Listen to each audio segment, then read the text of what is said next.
A paz do Senhor Jesus, meus queridos irmãos, que bom que você está aí para mais uma aula, para juntos crescermos no conhecimento do Senhor Jesus e da sua maravilhosa palavra. Eu vejo que estudar a Bíblia é para aqueles que têm um compromisso com o seu crescimento pessoal, com o seu crescimento ministerial. Eu percebo que às vezes as pessoas querem alguma coisa, desde que elas não precisem fazer nada para conquistá-la.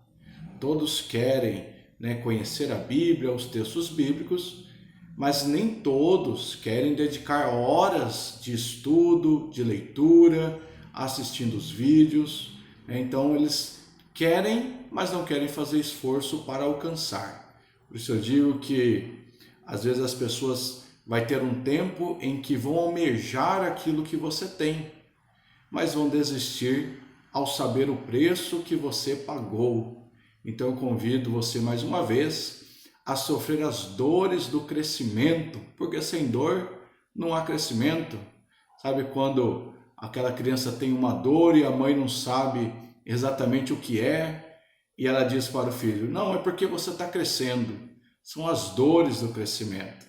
Então não há crescimento sem dor, por isso eu convido você a pegar a sua Bíblia, a reservar um local adequado para o estudo de mais esse capítulo, para que você possa sofrer com alegria as dores do crescimento dentro da palavra de Deus. Agradecendo você que já nos acompanhou, desde o primeiro vídeo, onde nós começamos a falar a respeito do profeta Isaías. Estamos estudando os profetas maiores e agora chegamos no quinto e último capítulo, falando a respeito do livro do profeta Daniel. Isaac Newton, ele deixou uma frase falando a respeito do livro do profeta Daniel, que diz: quem nega a veracidade do livro de Daniel despreza o cristianismo, que já é visto nas profecias. Isaac Newton, nós sabemos que ele cria no Deus poderoso e também cria na palavra de Deus. Nós também, para entender os livros dos profetas maiores, eu venho falando já alguns vídeos, que é importante entender o contexto histórico.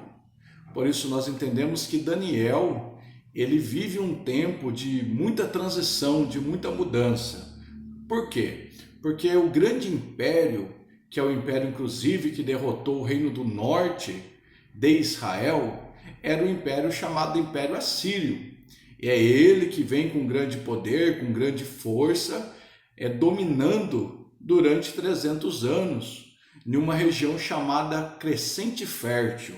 O Crescente Fértil é a área habitada, uma área produtiva do mundo daquele tempo, chama Crescente Fértil. Eu vou até pedir para o editor colocar a imagem, porque ele forma uma lua crescente na região onde havia população, principalmente cortada por rios, que possibilitavam com que as pessoas vivessem nesses lugares. Então, às vezes, eles tinham até um caminho mais próximo. Se você observar Abraão, que chegou a ir até o Egito, saindo da Mesopotâmia, mas ele não poderia andar em linha reta, cortando o deserto da Arábia. Então ele tinha que subir e descer do outro lado, fazendo o caminho, um ângulo, como formando uma lua crescente. Por isso o nome Crescente Fértil. Então o Império Assírio, durante muito tempo, 300 anos, dominou toda essa região. Mas nós sabemos que Deus havia dito que entregaria Judá, que é a parte sul de Israel, na mão dos caldeus babilônicos. Então, para isso, teria que sair de cena o Império Assírio e levantar ali também, com grande poder de destruição, com grande poder de guerra, o reino babilônico. Primeiro por Nabopolassar, que é o pai de Nabucodonosor, que começam as conquistas, inclusive ali o primeiro período a qual Judá é dominado, é o pai de Nabucodonosor que está ali, mas já no final da invasão é Nabucodonosor que está invadindo Judá. Então nós sabemos que essa invasão da Babilônia e a destruição de Jerusalém, ela se dá em 3 etapas, né? Sendo que uma foi aproximadamente 605 a.C., a outra 597 a.C. e por fim, para destruir tudo, 586 a.C., conforme a gente pode ver lá em 2 Reis, nos capítulos 24 e capítulo 25. Da Babilônia até Jerusalém não era uma viagem curta, haja vista que também não tínhamos os meios de transporte ultravelozes como nós temos hoje. Então, para ir até Jerusalém, saqueá-la, invadi-la, havia uma viagem aí de aproximadamente 1.500 quilômetros. Era coisa boba, era 2 meses de viagem, né? Então foram por 3 vezes esse trajeto sendo feito até Jerusalém finalmente ser destruída, conforme Deus já havia falado muito antes. Quando você vê Daniel ele também está falando a respeito dessa história. Você vai lá em Daniel capítulo 1, verso 2, ele está dizendo: "E o Senhor entregou nas suas mãos a Joaquim, rei de Judá, e uma parte dos utensílios da casa de Deus, e ele os levou para a terra de Sinar, para a casa de seu Deus, e pôs os utensílios na casa do tesouro do seu Deus." Então Daniel no capítulo 1, ele está fazendo referência, né, dessa invasão, desse momento que foi saqueado o templo e Jerusalém pela Babilônia e pelos utensílios consagrados a Deus do templo que foram levados para a Babilônia, que volta a aparecer esses utensílios lá no capítulo 5 de Daniel, né, já que Nabucodonosor saqueia, né, o templo, o cofre, todas as riquezas, cumprindo também uma profecia lá de Isaías, falando para o rei Ezequias que aqueles tesouros que ele estava mostrando para os reis seria levado. Cumpre-se isso, Daniel ele está complementando essa profecia. É possível que Daniel conhecesse as profecias de Isaías e Jeremias, e ali ele está reafirmando que aqueles utensílios de fato foram levados. Só que quando você vai lá no capítulo 5 de Daniel, está voltando esses utensílios por ocasião de uma festa que Belsassar estava fazendo, né? Belsassar está ali na descendência de Nabucodonosor, né? E ele vai usar os utensílios do templo no meio de uma festa de muita bebedeira, orgia, adoração aos deuses pagãos, e ele vai ter a infeliz ideia de buscar os utensílios consagrados ao Deus de Israel para ali beber o vinho. Daniel capítulo 5, verso 2 diz: "Havendo Belsassar provado o vinho, mandou trazer os vasos de ouro e de prata que Nabucodonosor, seu pai, tinha tirado do templo que estava em Jerusalém, para que bebessem neles o rei, os seus príncipes, as suas mulheres e concubinas." E aí foi quando Deus não se agrada disso e vão aparecer ali a escrita na parede, e vai haver um grande espanto, porque o que seria aquela mão que escreve, o que seria aquela mensagem? Então alguém vai lembrar ali de Daniel, e Daniel será trazido à presença do rei para decifrar a escrita na parede. Daniel capítulo 5, verso 13. Então Daniel foi introduzido à presença do rei. Falou o rei dizendo a Daniel: "És tu aquele Daniel, um dos filhos dos cativos de Judá, que o rei meu pai trouxe de Judá?" Então aí Belsassar também está fazendo uma referência da história de Daniel, que realmente ele veio de Judá e quem trouxe ele foi Nabucodonosor. Nós sabemos que quando teve aquela primeira invasão em Jerusalém, foi levado os nobres, os príncipes, e Daniel foi levado junto. Então agora a própria Bíblia está recapitulando a história de Daniel, e o rei dizendo: "É você aquele que Nabucodonosor, meu pai, trouxe para a Babilônia?" E ali Daniel vai dar a interpretação dura para o rei Belsassar. Daniel capítulo 5, verso 27 e verso 28.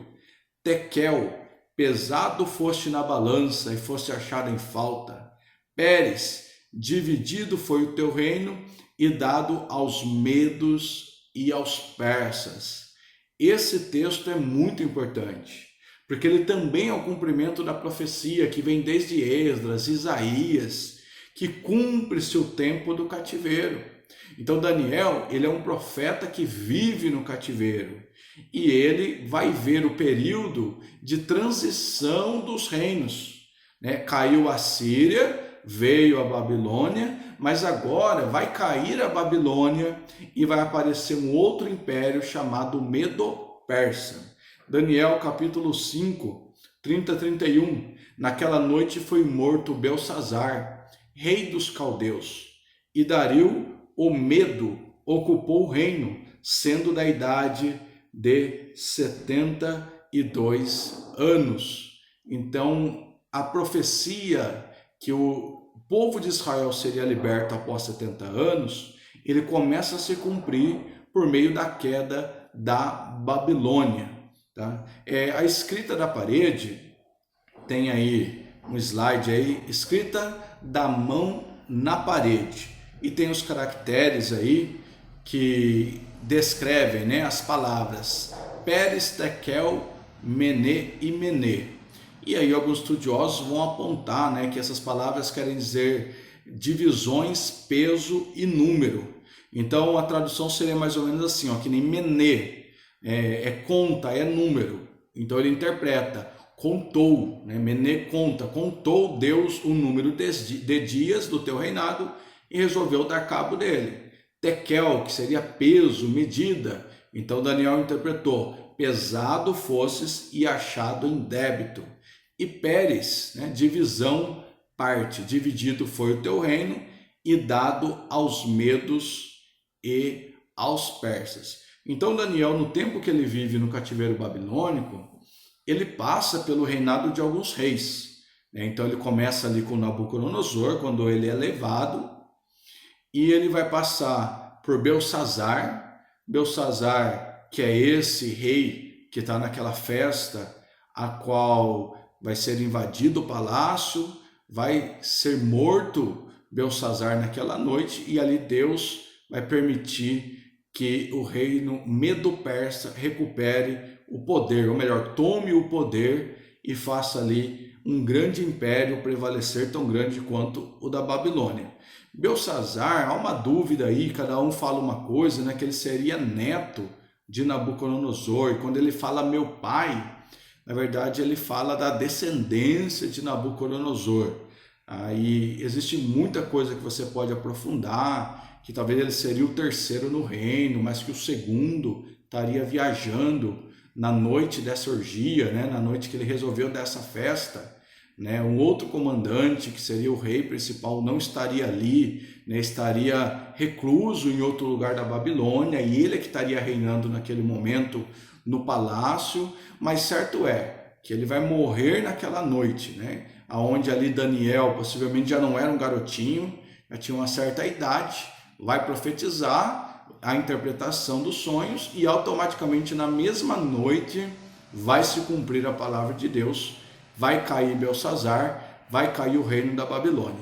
E aí quem vai assumir, segundo o texto, é Dário, né, ou Dario.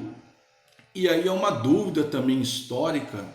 Alguns vão afirmar que Ciro, que é aquele que está lá na profecia de Isaías 45, que o Senhor chamou de servo, seria a mesma pessoa de Dario. Né? Dario e Ciro seria a mesma coisa. Mas o próprio Daniel, no capítulo 1, verso 21, vai dizer que ele ficou até o reinado de Ciro. Diz assim, e Daniel permaneceu até ao primeiro ano do rei Ciro. Tá? Então Ciro é aquele a qual Deus havia escolhido para dar liberdade ao povo de Israel. Sempre é importante a gente relembrar as lições de tudo isso. Por que o povo estava lá exilado? Porque o povo de Israel estava sofrendo. Sabemos que é pela desobediência, pela idolatria, nos pecados que vêm desde lá de Salomão, passando por Manassés, e muito mal fez esses reis diante do Senhor. E aí você tem Jeremias já antes profetizando a respeito de tudo isso. Olha a profecia de Jeremias 25, 11, 12. E toda esta terra virá a ser um deserto e um espanto. É Jeremias falando a respeito de Jerusalém. E essas nações servirão ao rei da Babilônia 70 anos. Então Jeremias já estava dizendo que eles iam, e não só Israel, mas as nações serviriam a Babilônia por 70 anos. E naquela noite, com a queda da Babilônia, está começando a se cumprir essa profecia de Jeremias, que as nações por um tempo estaria sobre ela, mas depois de 70 anos cairia aquele reino. Acontecerá, porém, que quando se cumprirem os 70 anos, visitarei o rei da Babilônia e esta nação, diz o Senhor, castigando a sua iniquidade. Palavras do profeta Jeremias, lá no capítulo 25. Se você quiser conferir, capítulo 29, de 4 a 7, também faz menção a respeito. E o povo de Judá, deveria esperar esses 70 anos, deveria esperar Ciro, que seria uma espécie de um libertador, para ali dar liberdade ao povo que estava preso. Você tem isso lá em Isaías 45, 1, como eu falei.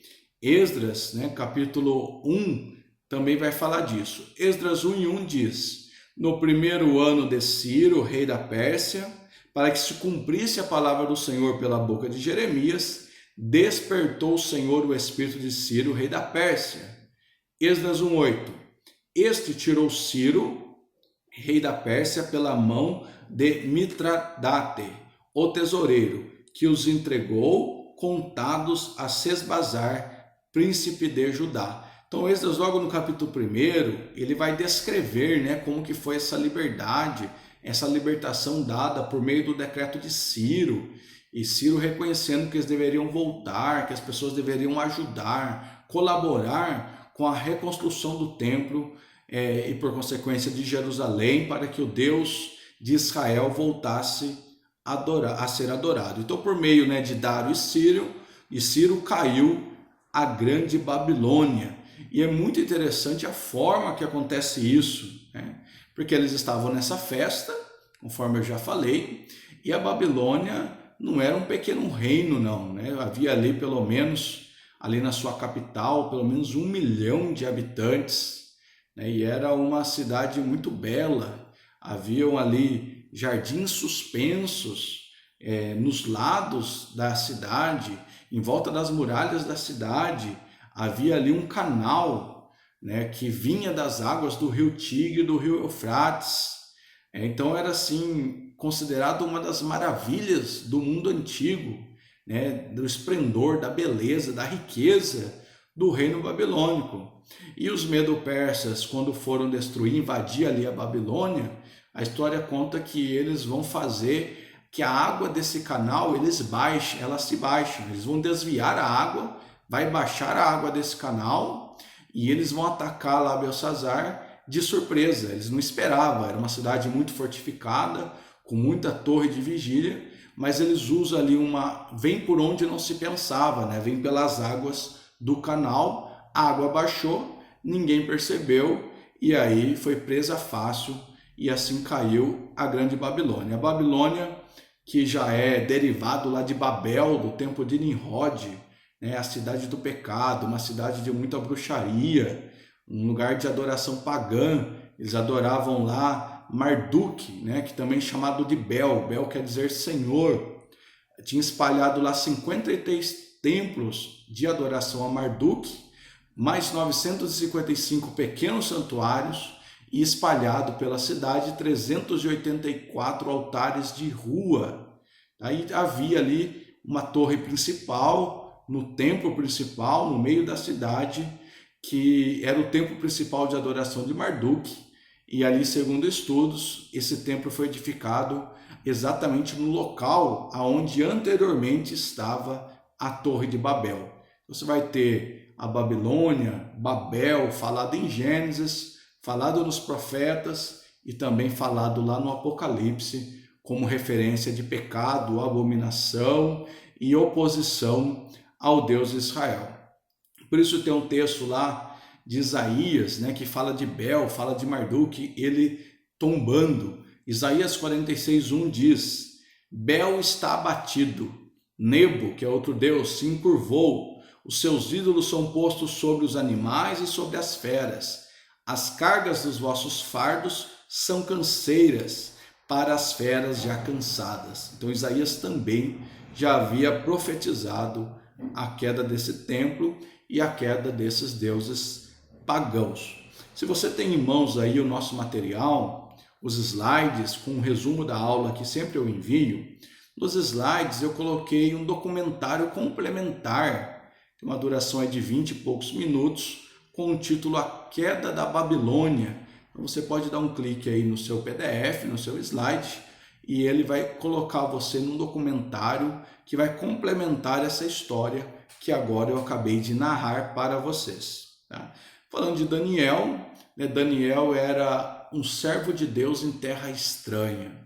Estava numa terra que não era sua, sofrendo costumes que não era seu, vendo pessoas adorar um Deus que não era seu Deus, e ele foi levado ainda muito jovem para a Babilônia. Alguns falam 12 anos, outros falam 14 anos, mas na sua adolescência, pré-adolescência, foi que ele chegou lá.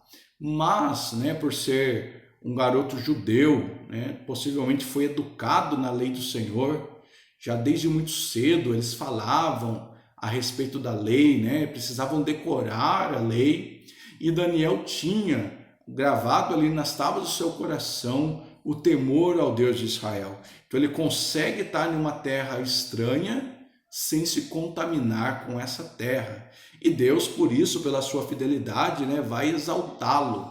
Lembrando de José do Egito, que também, embora José não era do Egito, José foi do Egito e foi governador do Egito.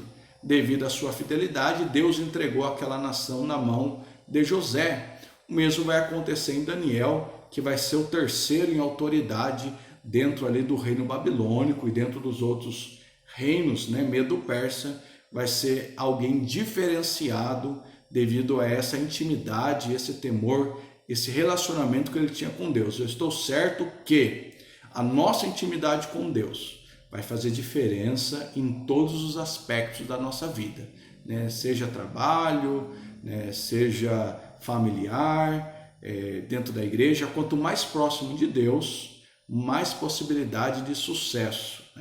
Não precisamos fazer campanhas miraculosas, atravessar o Vale do Sal e tantas invencionices. O que faz a diferença é a proximidade com o Deus de Israel. O livro de Daniel é incontestável que foi ele que escreveu. Você vai lá no capítulo 7, no verso 28, vai dizer: aqui terminou o assunto. Quanto a mim, Daniel, os meus pensamentos muito me perturbaram. Então ele está escrevendo, fazendo a descrição das suas visões, e ele mesmo está falando, quanto a mim, Daniel, assumindo a autoria do seu livro. E é importante também que no cânon hebraico, a organização dos livros, que são o nosso Velho Testamento, está numa organização diferente da nossa. Então Daniel, ele vai estar entre os livros históricos e não no meio dos livros proféticos, como é a nossa Bíblia. Mas o conteúdo não é alterado. A palavra Daniel, quer dizer Deus é meu juiz. E ele vai sofrer, conforme eu falei, essa experiência em terra estranha, como aconteceu também com Neemias, com Esdras, e também a história da rainha Esther, que não estava em Israel, mas estava em terra estranha, mas Deus a exaltou da mesma forma ali. Agora, a estratégia dos babilônicos é muito interessante, porque eles traziam os nobres, os inteligentes, os cientistas, os príncipes para a Babilônia. E tinha a ideia, quando havia necessidade, de colocar eles para reinar em outros lugares.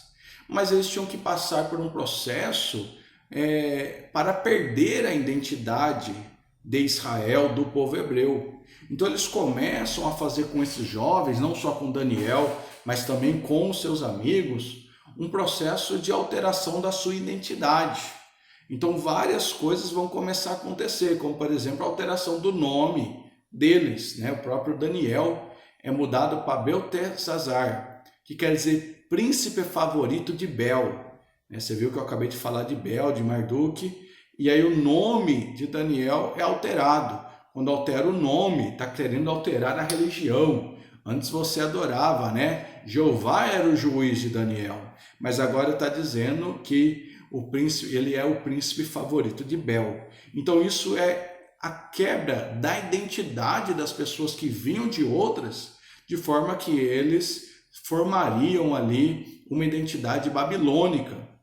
Além do que daquilo que eu já comentei também, quando nós estudamos Ezequiel, que possivelmente, né, transformou eles em eunucos, né, passaram ali pela castração exatamente para não fortalecer o povo trazido de outra terra, para esse povo não multiplicar. Então eles tinham que aceitar a cultura babilônica e viver como alguém da Babilônia. Daniel capítulo 1, verso 7 vai dizer: e o chefe dos eunucos lhe pôs outros nomes, a saber, a Daniel pôs o nome de Beltesazar, e Ananias o de Sadraque, e a Misael de Mesaque, e Azarias o de Abednego. Alguns desses nomes mudados, não se sabe exatamente qual o significado, né? Mas é importante a gente fazer essa comparação dessa mudança de nome. Então, Daniel, Deus é meu juiz, mudado para Beltesazar, príncipe favorito de Bel. Ananias, que quer dizer agraciado de Jeová, foi mudado para Sadraque, que é uma alteração de Marduk, mas não há nada conclusivo. Então, quer dizer, Sadraque seria uma variação do nome Marduk. Misael, que quer dizer quem é como Jeová, foi mudado para Mesaque. Também não há explicação satisfatória quanto o que quer dizer Mesaque, mas possivelmente também uma relação com deuses pagãos. E Azarias, que quer dizer aquele a quem Jeová ajuda, foi mudado para Abednego, né? E aí quer dizer servo de Nebo, que é um outro deus pagão da Babilônia.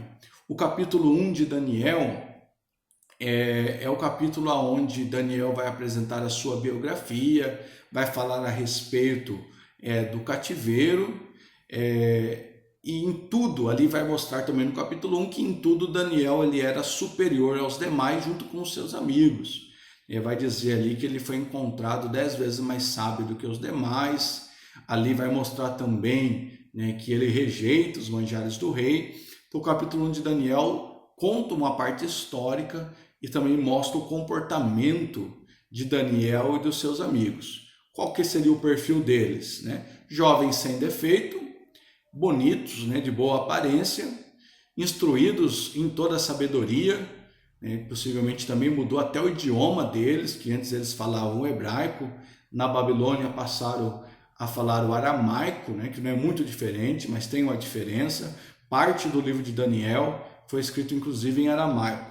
Conhecedores da ciência, então eram jovens cheios do Espírito Santo, mas estudiosos também, versados no conhecimento, e eram então, portanto, com todas essas qualidades, competentes para assistir na corte real, assim como também, né, trabalhar a favor do Deus de Israel. O capítulo 1 de Daniel, verso 19, vai dizer: o rei falou com eles, entre todos eles não foram achados outros tais como Daniel, Ananias, Misael e Azarias. Podemos ver que então nessa quebra de identidade, eles afetavam aquilo que podiam, a vida dos exilados. Inclusive você vai ver mudando a refeição, né? Exigindo que eles passem a comer aquilo que o rei babilônico come. Então vai mudar ali também o cardápio daquilo que eles comiam. A gente sabe que Daniel ele vai rejeitar, né, essa comida, porque a comida também é uma questão cultural. Quando se lembra de uma terra, se lembra da comida daquela terra.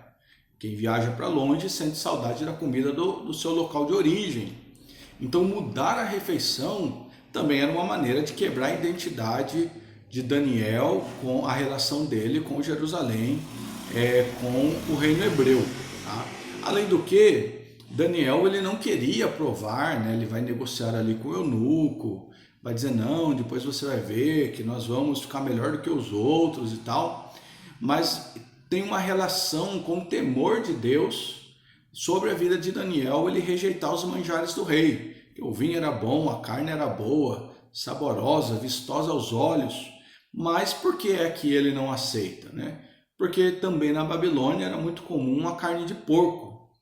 E Daniel, conhecedor da lei judaica, não comia nenhuma carne chamada impura, né? Seja porco, seja coelho e tantos outros que eram comuns na Babilônia. Então ele não queria comer essa carne porque era impura. Outros também porque esses animais também não eram abatidos segundo as regras lá de Levítico, capítulo 17, né? Então, ao abater, haviam leis levíticas, né? Leis a qual foi elaborada por Deus e passada a Moisés, da forma de abater os animais. Então, como não era seguido esses procedimentos, também era considerada aquela carne impura. Então, Daniel também não queria provar. E também o ponto que é mais comentado, sempre a gente ouve, é que essas carnes também eram oferecidas a deuses babilônicos, Marduk, Nebo e tantos outros. E além das bebidas, né, que possivelmente aquelas bebidas eram extremamente fortes, né, embebedavam, e aí o uso de bebidas fortes era contrário aos princípios de temperança também.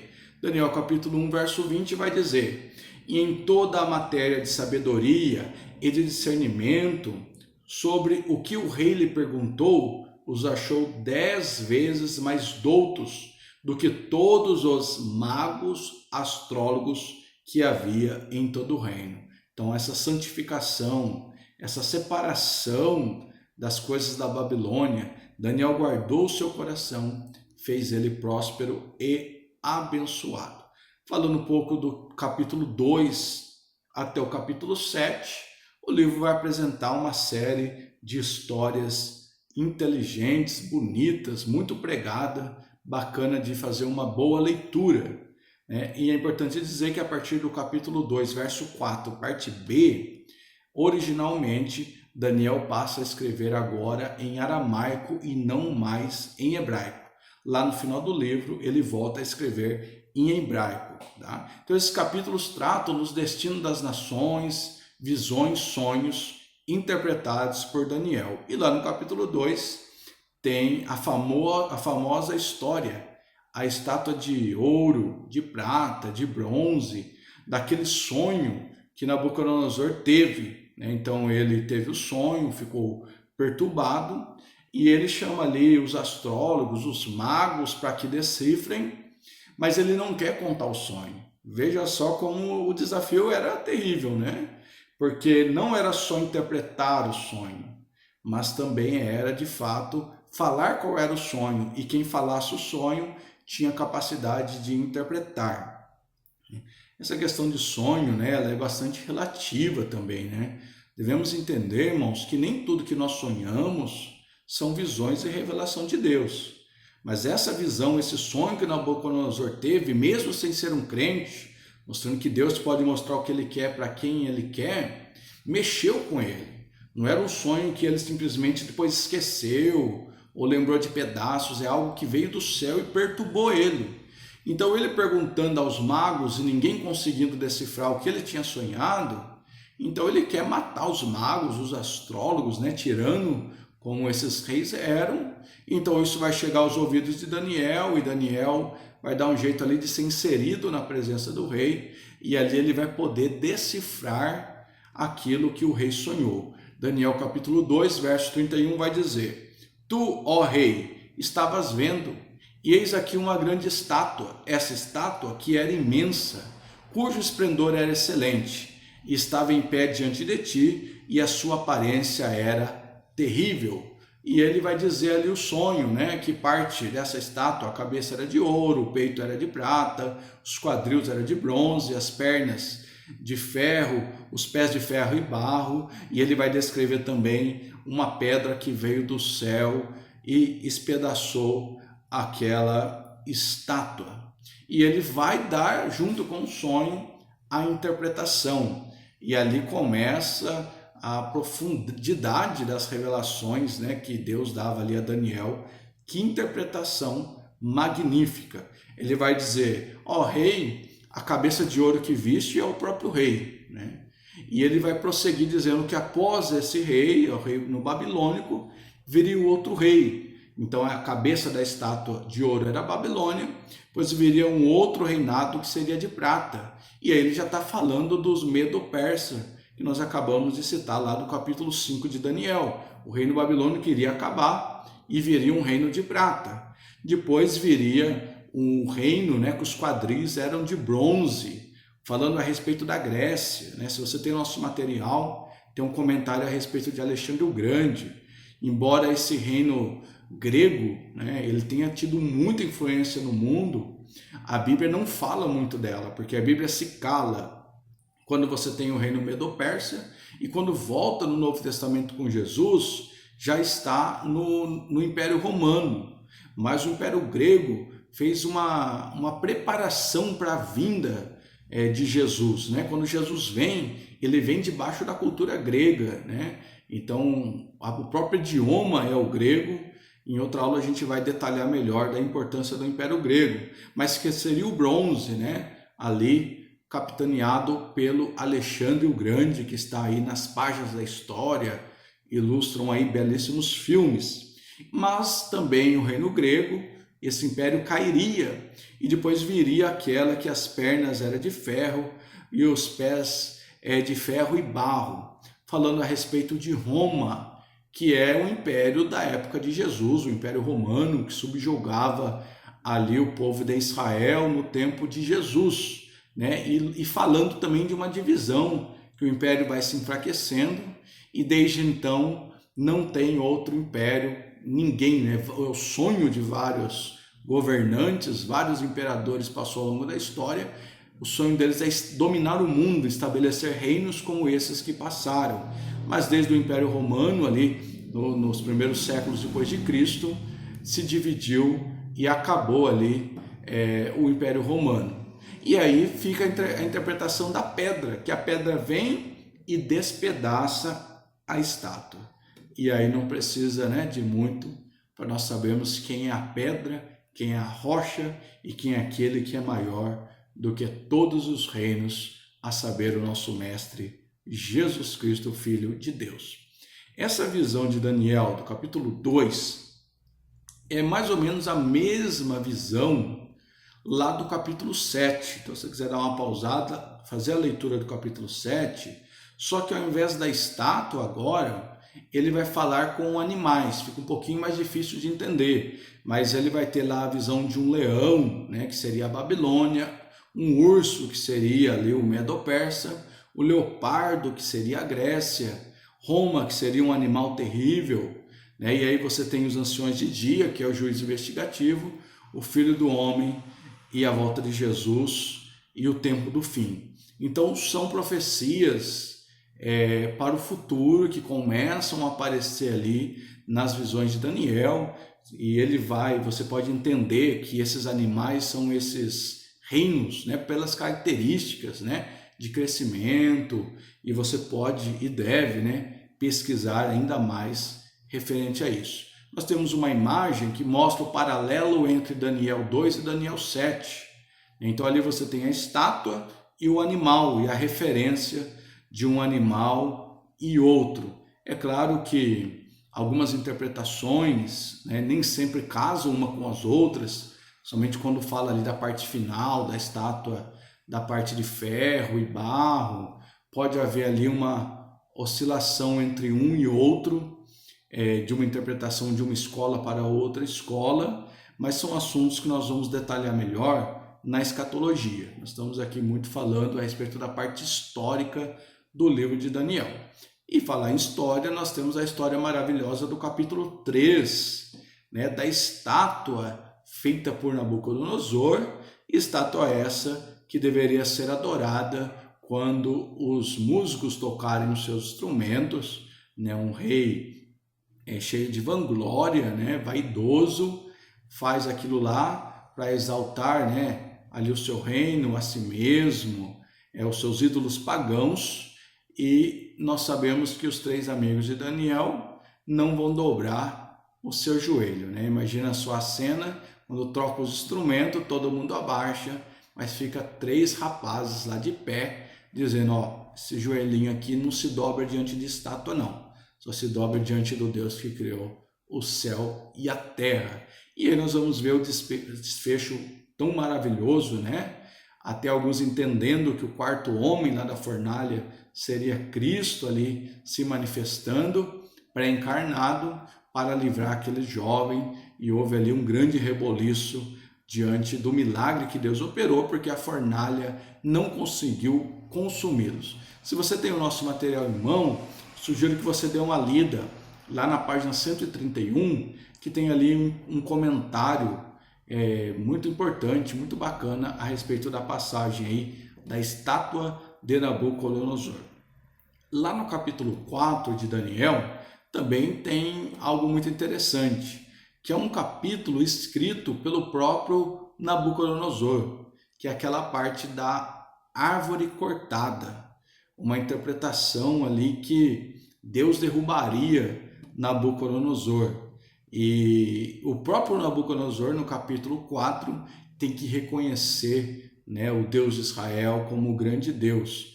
Então é quase uma confissão de fé, né, quando você vai ali no capítulo 4. Capítulo 4, verso 30 a 31 diz: Falou o rei dizendo: Não é esta a grande Babilônia que edifiquei para a casa real, com a força do meu poder e para a glória da minha magnificência?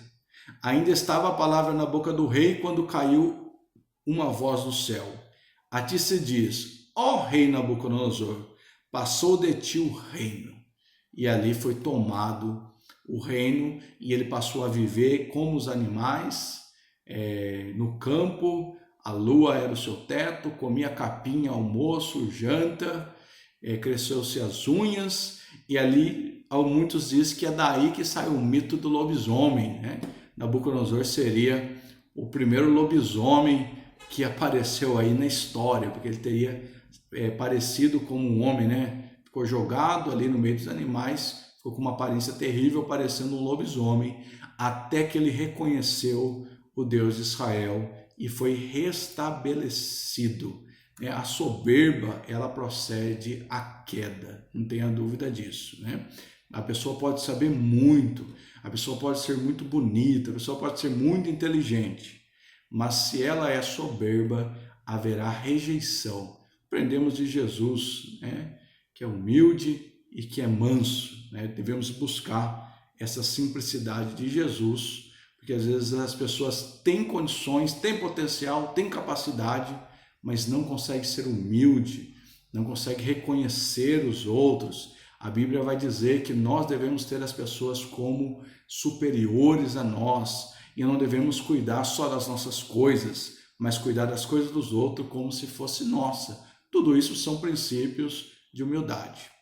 O capítulo 5 trata do rei Belsazar e a escrita na parede, que foi já algo que nós comentamos aqui logo no início desta aula, né? Foi a queda do Império Babilônico. Você vê que só passa ali 5 capítulos, mas na verdade passa muito tempo. Daniel ali talvez teria 70, 80, já ouvi dizer até 90 anos, quando ele vai lá interpretar a escrita na parede. Então ali vai ser a queda de Belsazar e a queda do reino babilônico. E aí também, né, aquela questão de Ciro e Dário ser ou não ser as mesmas pessoas, que são os reis do Império Medo-Persa.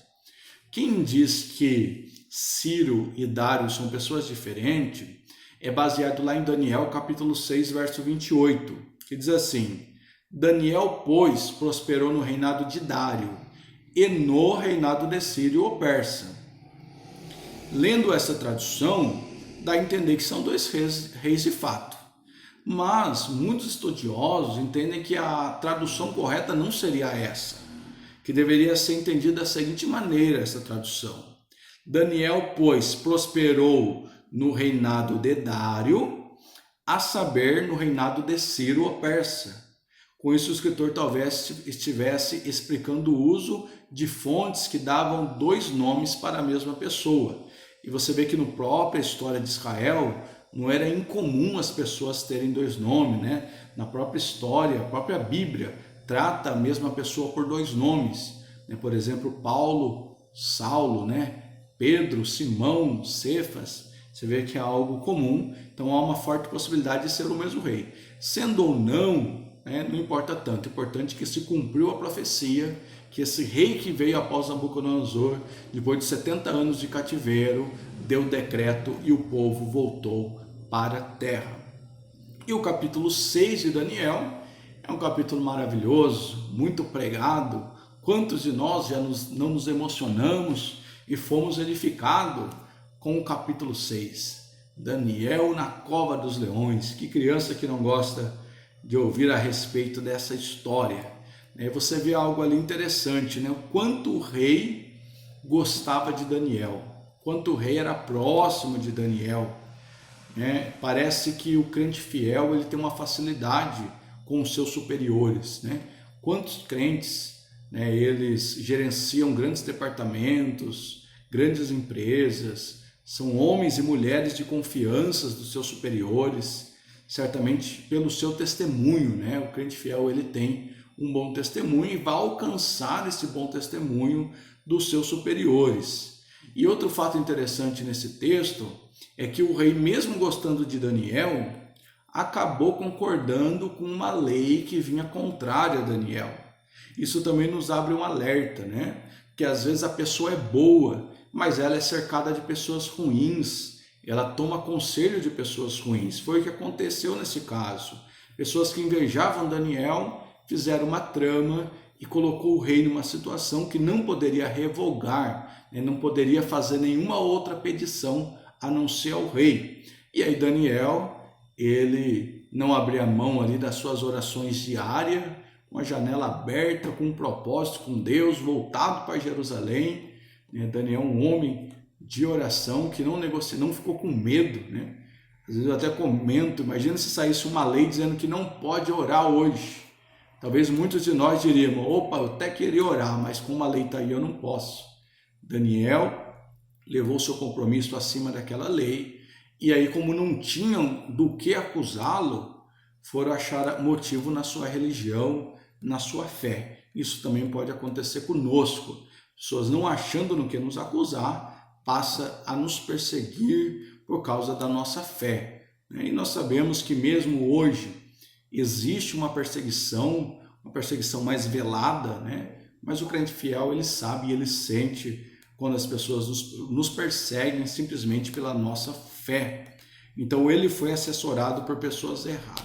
Outra coisa é a fidelidade de Daniel.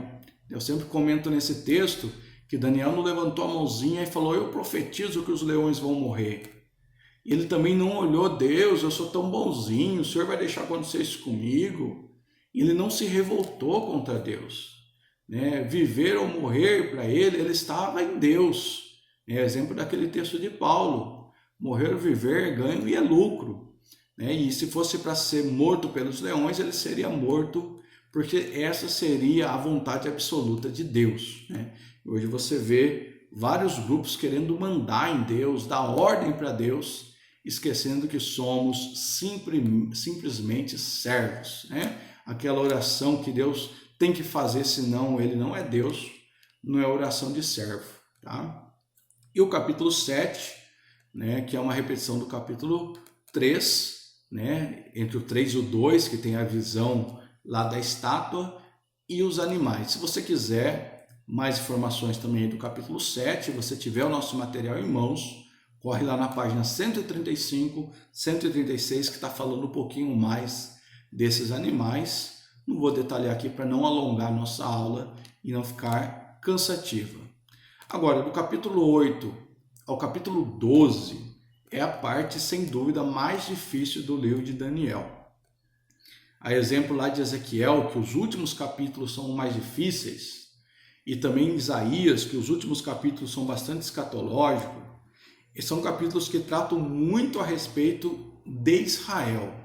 Trata muito dessa relação Israel, Messias, reino milenar, e você vai ver ali que parece que até Daniel, ele ora, ele fica preocupado, são tantas visões e coisas tão profundas que no primeiro minuto até ele não entende.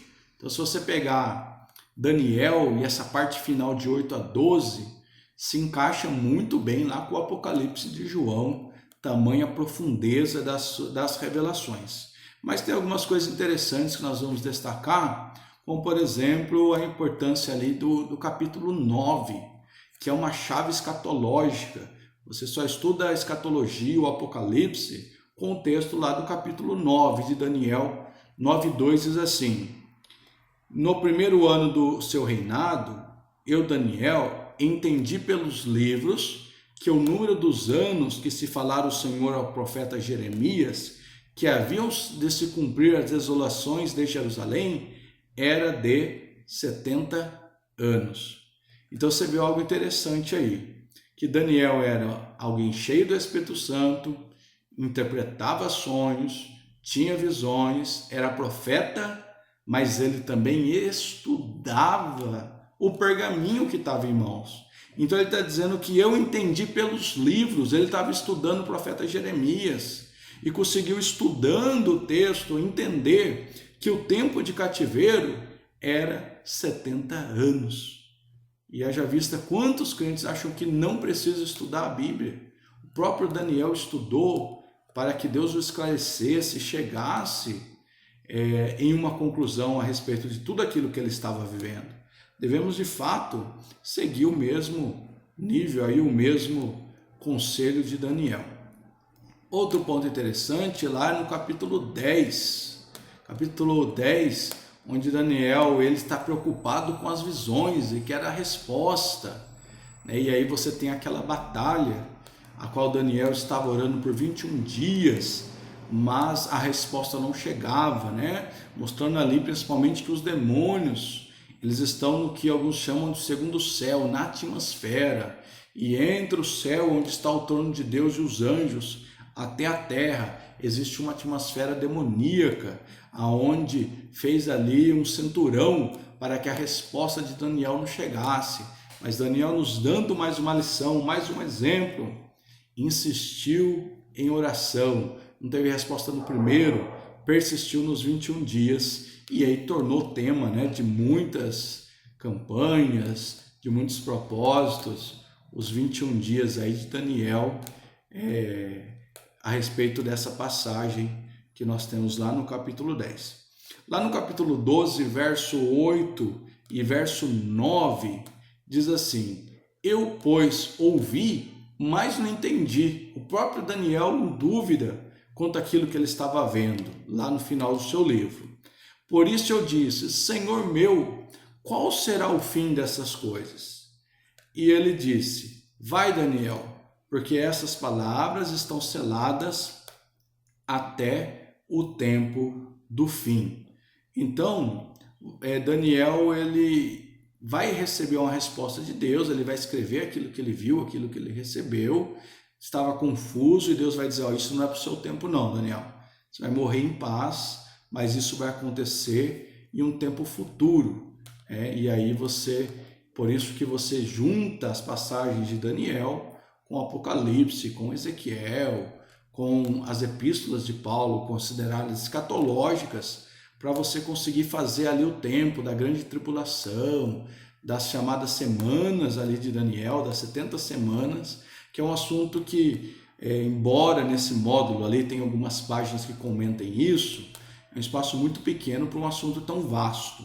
Então a gente logo estaremos estudando também a escatologia e poderemos mergulhar a fundo aí nesses capítulos finais do livro de Daniel.